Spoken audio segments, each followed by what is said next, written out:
அடுத்து படிச்சாருன்னா கலெக்டருக்கு மாதிரி போயிடுவாரு. அப்போ வந்து கிரிக்கெட்லேயே இருக்கிறாரு.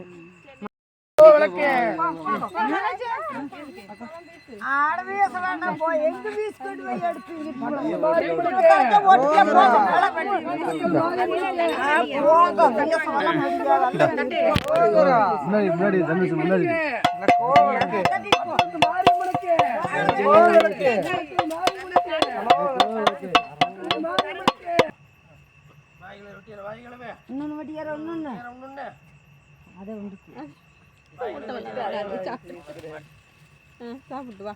அவ்வளோதான் சாப்பிட்டோம்னா வாய் கழுவி விடும். அங்கே போ எனக்கு அங்கே தான் கட்டுறானுங்க. மாறுதா காயில் ஓடிது.